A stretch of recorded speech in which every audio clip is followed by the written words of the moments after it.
Salutare, eu sunt Elena Zaporojan, sunt participanta Metamorfoza 2.0. Vreau să spun că când am venit la Metamorfoza 2.0, concret aveam doleanța de a-mi îmbunătăți viața în general din toate sferele, pentru că simt că pe locuri echilibrul meu se pierde.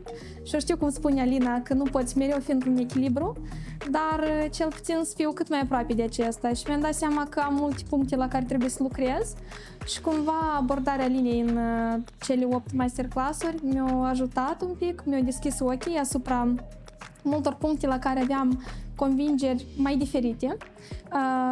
M-a făcut să-mi pun multe întrebări interne, să mă gândesc că poate nu-i totul chiar așa cum eu percep și mi-a trist acolo așa un loc de schimbare.